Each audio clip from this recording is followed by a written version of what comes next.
भाई जो गुरु वचन पे डट गे, कट गे फंद 84 के।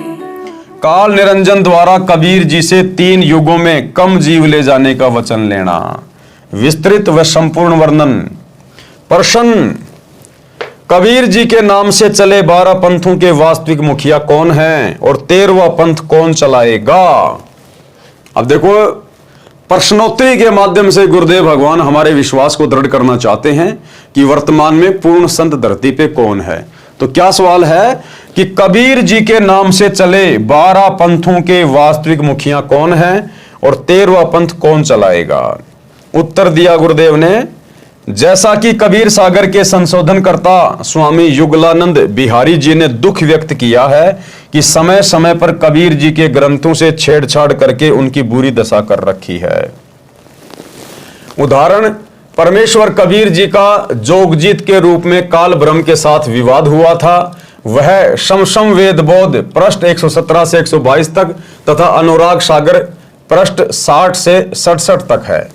परमेश्वर कबीर जी अपने पुत्र जोगजीत के रूप में काल के प्रथम ब्रह्मांड में प्रकट हुए, जो 21वां ब्रह्मांड है, जहां पर तपतशिला बनी है। काल ब्रह्म ने जोगजीत के साथ झगड़ा किया, फिर विवश होकर चरण पकड़कर क्षमा याचना की तथा प्रतिज्ञा करवाकर कुछ सुविधा मांगी। सबसे पहला वचन क्या लिया काल में? 3 युगों यानी सतयुग, त्रेता, द्वापर में थोड़े जीव पार करना। नंबर 2, जोर जबरदस्ती करके जीव मेरे लोक से ना ले जाना। इसीलिए तो सतगुरु रामपाल जी भगवान दिन रात सत्संग करके ज्ञान दे रहे हैं और कह रहे हैं, बच्चों ये जो भक्ति मार्ग है ये ज्ञान आधार का मार्ग है। जब तक ज्ञान को आधार नहीं बनाओगे तब तक आप जी काल के जाल से मुक्त नहीं हो पाओगे, क्योंकि परमात्मा ने काल को वचन दे रखा है। काल ने कहा था कि भगवान जोर जबरदस्ती किसी के साथ मत करना, आप केवल अपना ज्ञान देना, सृष्टि रचना बताना, अपनी मर्यादा बताना। जो आपको परमात्मा मान के आपकी मर्यादा में रह के भक्ति करे उसी आत्मा को शतलोक लेकर जाना। जोर जबरदस्ती करके जीव मेरे लोक से ना ले जाना। नंबर 3, आप अपना ज्ञान समझाना। जो आपके ज्ञान को माने वह आपका और जो मेरे ज्ञान को माने वह मेरा। क्या कहा था कि भगवान आप केवल अपना ज्ञान देना, जो आपके ज्ञान को माने। अब सतगुरु का ज्ञान क्या है? सतगुरु ने जो सत्संग कर दिए, जो मर्यादा बता दी, जो आदेश हमें दे दिए, जो नियम हमें दे दिए, वही तो सतगुरु का ज्ञान है। और जो अपने सतगुरु की मर्यादा में रह के उनके ज्ञान को आधार बना के भक्ति करेगा वही आत्मा अंत में सतलोक जाने की अधिकारी बनेगी। नंबर 4, कलयुग में पहले मेरे दूत प्रकट होने चाहिए, पीछे आपका दूत जाए। नंबर 5, त्रेता युग में समुद्र पर पुल बनवाना। उस समय मेरा पुत्र विष्णु रामचंद्र रूप में लंका के राजा रावण से युद्ध करेगा, समुद्र रास्ता नहीं देगा। नंबर 6, द्वापर युग में बौद्ध शरीर त्याग कर जाऊंगा। राजा इंद्रदमन मेरे नाम से, जगन्नाथ नाम से समुद्र के किनारे मेरी आज्ञा से मंदिर बनवाना चाहेगा, उसको समुद्र बाधा करेगा। आप उस मंदिर की सुरक्षा करना।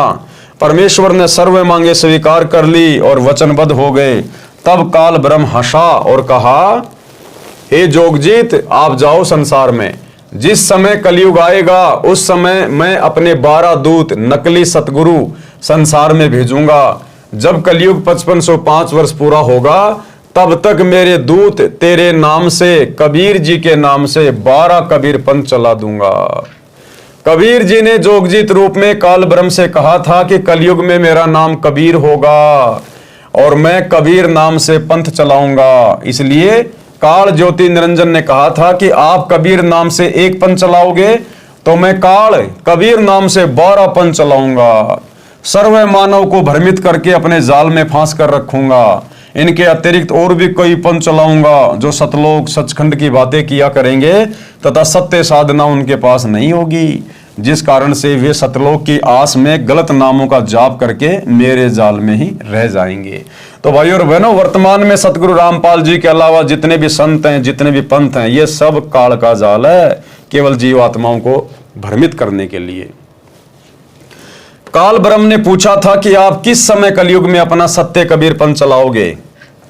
कबीर जी ने कहा था कि जिस समय कलयुग 5505 वर्ष बीत जाएगा तब मैं अपना यथार्थ 13वां कबीर पंथ चलाऊंगा। अब देखो भाई और बहनों, कितना क्लियर कर दिया गुरुदेव ने। काल ने क्या कहा था कि आप कब कलयुग में अपना सत्य कबीरपन चलाओगे, 13वां चलाओगे? तो गुरुदेव ने क्या कहा, जब 5505 वर्ष बीत जाएंगे कलयुग के, तब चलाऊंगा। तो आज सन 1994 में भाई और बहनों, ये 13वां यथार्थ कबीर पंथ किसने चलाया है? सतगुरु रामपाल जी ने चलाया है। सन 1994 से दीक्षा देकर अपना यथार्थ 13वां कबीर पंथ शुरू किया। तो कौन हुए सतगुरु रामपाल जी? इस वार्ता के अनुसार, क्योंकि कबीर भगवान ने खुद ही आकर अपना यथार्थ 13वां कबीर पंथ शुरू करना था, और ये यथार्थ 13वां कबीर पंथ सतगुरु रामपाल जी ने शुरू कर दिया है 1994 में। तो कौन हुए सतगुरु रामपाल जी? और एक सत्संग में तो गुरुदेव ने कबीर सागर को पढ़ाते हुए बिल्कुल क्लियर कर दिया कि जो 13वें पंथ का संचालक होगा वो स्वयं समर्थ सत्य कबीर ही होगा। सुनिए, घर घर बोध विचार हो, ये चर्चा चला करेगी कैसी गलती ना करना, और दुर्मति दूर बहाए, सबकी दुर्मति दूर चली जाएगी, और कलयुग में एक हो सब बरते सहज सुबह। कहा उग्र का शूद्र हो, हर सब की भवभीर। अब कहते हैं उस संत के द्वारा चलाए गए उस पंथ में, चाहे कोई निकम्मा आदमी हो उग्र, और चाहे कोई बिल्कुल शूद्र हो, वहाँ कोई भेदभाव नहीं रहेगा, सबको सेट किया जाएगा, सबकी बुराई छुटाई जाएंगी, और वहाँ सबकी ही भीड़ होगी, यानी बहु संख्या में उसके अनुयायी होंगे। कहा उग्र का शूद्र हो, हर सबकी भवभीर, और सो समान दृष्टि है वो समर्थ सत कबीर। उस पंथ का चलाने वाला ये समझ लेना वो समर्थ कबीर ही होगा, जो सबको समान दृष्टि से व्यवहार करेगा, वह ऊंच नीच नहीं रहेगी। तो भाई और बहनों, हमें विश्वास हो जाना चाहिए कि हमारे गुरुदेव स्वयं ही कबीर परमात्मा है। और अब हमने अपने गुरु जी के अलावा जो कबीर जी के नाम से आम समाज में प्रचलित एक दाढ़ी मूंछ वाली काल्पनिक जो फोटो है, हमने अब उस फोटो को भगवान मानना छोड़ना पड़ेगा। हमने यथार्थ में भक्ति करनी पड़ेगी, सौपन्य वाली भक्ति नहीं चलेगी। हमने मुर्दा कबीर को छोड़कर जिंदा कबीर सतगुरु रामपाल जी की भक्ति करनी पड़ेगी। जो गुरुदेव हमें भक्ति दे रहे हैं, हमने वो भक्ति अपने गुरु को ही कबीर भगवान मान के करनी पड़ेगी, तभी हमारी साधना सफल होगी। तो देखो कितना क्लियर कर दिया। काल ब्रह्म ने पूछा था कि आप किस समय कलयुग में अपना सत्य कबीरपन चलाओगे? तो कबीर जी ने कहा था कि जिस समय कलयुग 5505 वर्ष बीत जाएगा, तब मैं अपना यथार्थ 13वां कबीरपन चलाऊंगा। तो बताओ 1994 में यथार्थ 13वां कबीरपंथ किसने चलाया? सतगुरु रामपाल जी ने। तो कौन हुए सतगुरु रामपाल जी? स्वयं कबीर भगवान। काल ने कहा कि उस समय से पहले मैं पूरी पृथ्वी के ऊपर शास्त्र विधि त्याग कर, मनवाना आचरण करवाकर, शास्त्र विरुद्ध ज्ञान बताकर, झूठे नाम तथा गलत साधना के अभ्यस्त कर दूंगा। जब 13वां अंश जाकर सत्य कबीरपंथ चलाएगा, उसकी बात पर कोई विश्वास नहीं करेगा, उल्टे उसके साथ झगड़ा करेंगे। कबीर जी को पता था कि जब कलयुग के 5505 वर्ष पूरे होंगे सन 1997 में, तब शिक्षा की क्रांति लाई जाएगी, सर्व मानव अक्षर ज्ञान युक्त किया जाएगा। उस समय मेरा दास सर्व धार्मिक ग्रंथों को ठीक से समझकर मानव समाज के रूबरू करेगा।